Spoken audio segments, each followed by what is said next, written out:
Back in 2008, we were blessed with Mario Kart Wii, and nearly 16 years later, people are still speedrunning the game, and that is mostly due to the game's ultra shortcuts. Now, ultra shortcuts in Mario Kart Wii are exactly what they are in the name, ultra shortcuts. They work in a way where they manipulate the checkpoint system in the game to make the game think that you've already passed a large portion of the course. And today I want to discuss a few of my favorite examples. And to start us off, I want to begin with the one that started this whole craze, Grumble Volcano. This ultra shortcut worked by going around this rock right here as quick as possible, and the reason this worked is because it brought you past the checkpoint box that said that you went behind the track, so the game thought you drove a whole lap, and that's why it was able to register as a lap. And because of this, Grumble Volcano only has a record of 15 seconds to complete all 3 laps.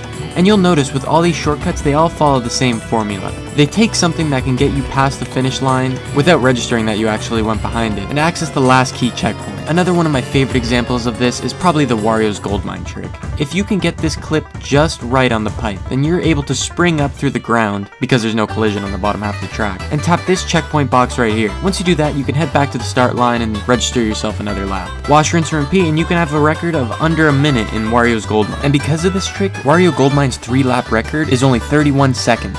This ultra shortcut is a bit different than the other ultra shortcuts, but it still has sort of the same dealio. This is Toad's Factory. Now, this one's very precise. It's one of the most precise ones, but not exactly the most. It's at the top of the list of precise tricks. What you have to do is wait for this box to get into the perfect position on the conveyor belt, and then perfectly clip right off the side of it. This skips a large portion of the track and gives you a huge advantage in the overall race, but it can only really be done once per race because it needs at least 2 mushrooms to complete. This was one of the more recent ultra shortcuts too, only coming out in 2019, over 10 years after the original game's release. So just to show you how much people are still playing this game, we're still getting new ultra shortcuts almost yearly. Another interesting one is this Mario Circuit shortcut. If you can clip perfectly off this tree right here and go underneath the bridge to tap the key checkpoint, then you can go all the way around the course and collect yourself a lap even though you didn't complete a full lap. This can be done 3 times in the race, unlike the Toad's Factory one, because you only need 1 mushroom to clip off the tree. However, it is another very precise clip that you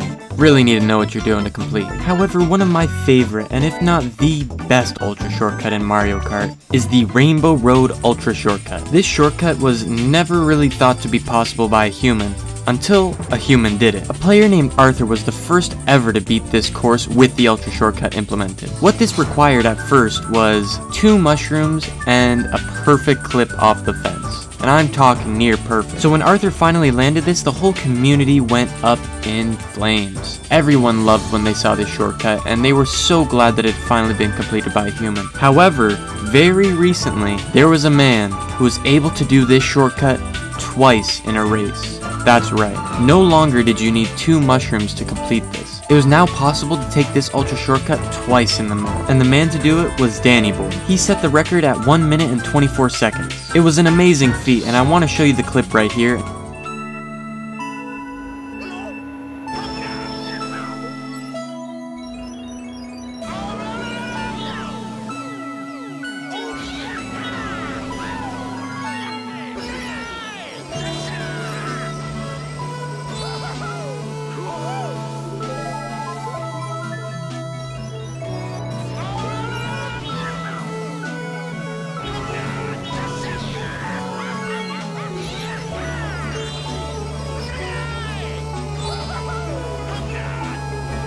I also want to link his video and every other video that I've used in this video in the link in the description. So if you want to see the full videos, please check them out. I do really recommend it because they are great to watch. Other than that, that's all I really have for you guys today. I hope you enjoyed this video though, and I'll talk to you guys in the next one.